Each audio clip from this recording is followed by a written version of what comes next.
2015 সালে স্বরাষ্ট্রমন্ত্রী সালাউদ্দিন আহমেদকে গুমের মামলায় জিয়াউল আহসানকে হাজির করা হয়েছে ট্রাইব্যুনালে। এছাড়া জুলাই হত্যা মামলায় আমির হোসেন আমু, শাহজাহান খান সহ আওয়ামী লীগের সাবেক 10 এমপি মন্ত্রীকে ট্রাইব্যুনালে হাজির করা হয়েছে। এ বিষয়ে আরো জানাতে ট্রাইব্যুনাল চত্বর থেকে যোগ দিচ্ছেন আমাদের সহকর্মী ইমন মাহমুদ। ইমন, আপনি নিশ্চয়ই আমাকে শুনতে পাচ্ছেন। ইমন, ট্রাইব্যুনালে আজকের কি অবস্থা এবং কি কি তথ্য আছে আপনার কাছে সর্বশেষ জানাবেন আমাদেরকে।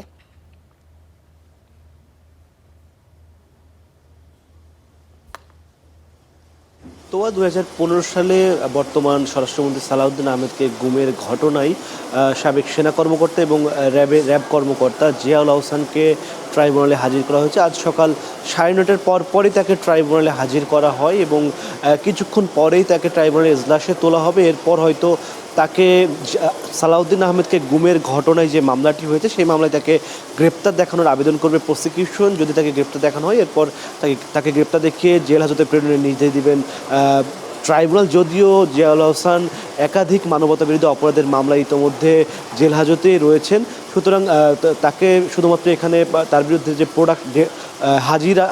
হাজির করা হয়েছে তাকে নিয়মতান্ত্রিকভাবে তাকে এই মামলায় গ্রেপ্তার দেখানোর নির্দেশ দিবেন ট্রাইব্যুনাল। মূলত গত বছর সালাউদ্দিন আহমেদ আন্তর্জাতিক অপরাধ ট্রাইব্যুনালের চিফ প্রসিকিউটর কার্যালয়ে একটি অভিযোগ করেছিলেন। 2015 সালে তাকে রাজধানীর উত্তরের একটি বাসা থেকে তুলে নিয়ে যাওয়া হয়েছিল, এমন একটি অভিযোগ তিনি করেছেন এবং সেখানে সাবেক প্রধানমন্ত্রী শেখ হাসিনা, তৎকালীন স্বরাষ্ট্রমন্ত্রী আসাদুজ্জামান খান, পুলিশের 2 আইজিপি বেনজির আহমেদ এবং একেএম শহীদুল সহ মোট 7 জন এবং এছাড়া অজ্ঞাত আরও বেশ কয়েকজনের নামে তিনি অভিযোগ করেছিলেন। সেই অভিযোগ আমলে নিয়েই মূলত প্রসিকিউশন এবং তদন্ত সংস্থা এ বিষয়ে তদন্ত শুরু করে। সেই তদন্তের অগ্রগতি হলে এই মাসেরই অর্থাৎ 8 আগস্ট প্রসিকিউশনের পক্ষ থেকে একটি নতুন মামলা দায়ের করা হয় আন্তর্জাতিক অপরাধ ট্রাইব্যুনালে এবং জিয়াউল আহসানকে এই মামলাতে হাজির করার বিষয়ে আবেদন জানানো হয়।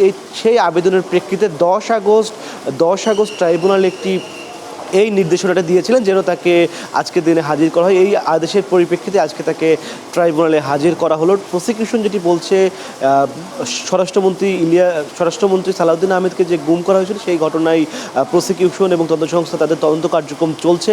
ইতোমধ্যে তারা বেশ কিছু সাক্ষ্য প্রমাণ পেয়েছেন এবং প্রসিকিউশন জানিয়েছে যে র্যাব উত্তরার যে টাস্ক ফোর্স ইন্টেলিজেন্স অর্থাৎ টিএফআই সেল রয়েছে, সেই টিএফআই সেলেই সালাউদ্দিন আহমেদকে রাখা হয়েছিল বলে তারা প্রাথমিক তথ্য প্রমাণ পেয়েছেন এবং এ বিষয়ে আরও তদন্ত চলছে এবং তদন্ত শেষ হলে এই মামলাটি আনুষ্ঠানিক অভিযোগপত্র দাখিল করা হবে এবং তখন আসলে বোঝা যাবে যে সালাউদ্দিন আহমেদকে গুমের ঘটনায় কারা জড়িত ছিল এবং এর সাথে কোন কোন বাহিনী সংশ্লিষ্ট ছিল এবং কে সংশ্লিষ্ট ছিলেন।